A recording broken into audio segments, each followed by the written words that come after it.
Hello everyone, welcome to my channel. మంచి టేస్టీగా ఉండే ఉసిరికాయ చట్నీ ఎలా చేయాలో ఈ వీడియోలో చూపిస్తాను. ఒక ప్యాన్లో 2-3 స్పూన్ల వరకు ఆయిల్ వేసి శుభ్రం చేసుకున్న ఉసిరికాయలను వేసుకోవాలి. స్టవ్ని మీడియం ఫ్లేమ్లో ఉంచుకోవాలి. ఉసిరికాయ ముక్కలు మెత్తబడేలాగా కాస్త కలర్ చేంజ్ అయ్యి గోల్డ్ కలర్ వచ్చేలాగా ఉడికించుకోవాలి. మూత పెట్టి ఉడికించుకోవడం వల్ల త్వరగా ఉడుకుతాయి. మధ్య మధ్యలో కలుపుతూ గోల్డ్ కలర్ వచ్చేలాగా ఉడికించుకుంటే సరిపోతుంది.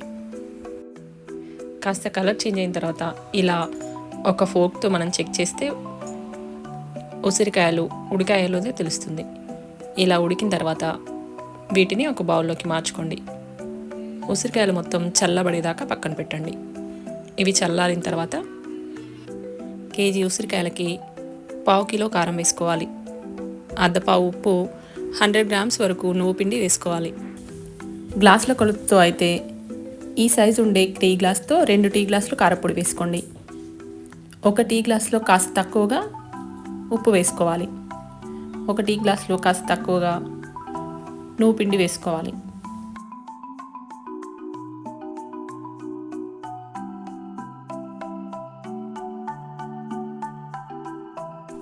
రెండు టీ స్పూన్ల వరకు ఆవాల పొడి వేసుకోవాలి. జీలకర్ర, మెంతులు వేయించి 1 టీ స్పూన్ పొడి వేసుకోవాలి. ఇవన్నీ వేసి ఒకసారి బాగా కలిపి పక్కన పెట్టుకోండి.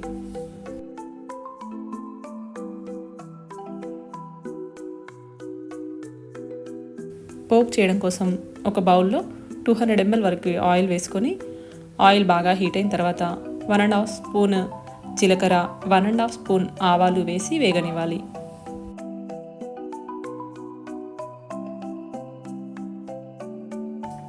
ఆవాలు, జీలకర్ర వేగిన తర్వాత ఒక రెబ్బ వరకు కరివేపాకు వేసుకొని అది బాగా ఫ్రై అయ్యాక 150 గ్రామ్స్ వరకు వెల్లుల్లి పేస్ట్ వేసుకోవాలి.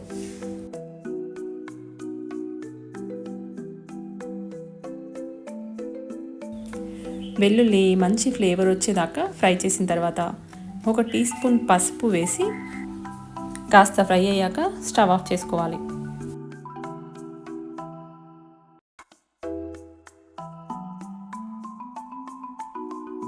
నూనె చల్లబడేదాకా పక్కన పెట్టుకోవాలి.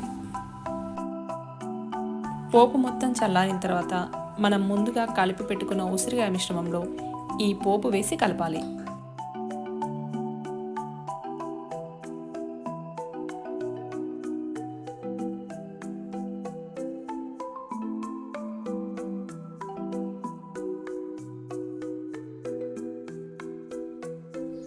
పోపు అంతా ఉసిరికాయలకు బాగా పట్టేలాగా కలిపిన తర్వాత 4-5 నిమ్మకాయల నుండి తీసిన రసాన్ని ఇందులో వేసి బాగా కలపాలి. ఇలా కలుపుకున్న పచ్చడి పైన మూత పెట్టి 1 డే అలాగే ఉంచాలి.